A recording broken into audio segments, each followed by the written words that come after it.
karena itu, Undang-Undang Cipta Kerja ini adalah perbaikan tidak hanya dari sisi proses formil, namun perbaikan isi substansinya.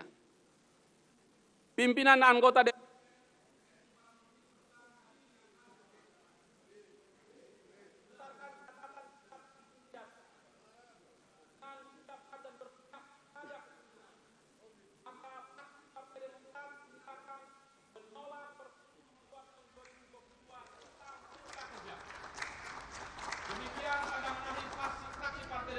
kami sampaikan, fraksi Partai Demokrat akan terus mengawal kepentingan rakyat di DPR RI sehingga DPR RI dapat terus melahirkan produk legislasi yang berkualitas sesuai dengan harapan rakyat.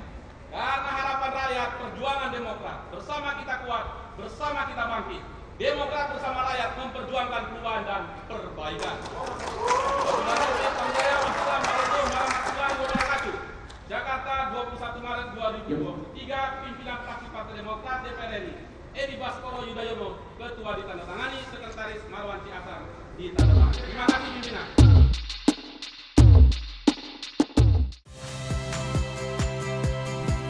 Saya Yasir Neneama. Saksikan program-program Kompas TV melalui siaran digital, pay TV, dan media streaming lainnya. Kompas TV, independen, terpercaya.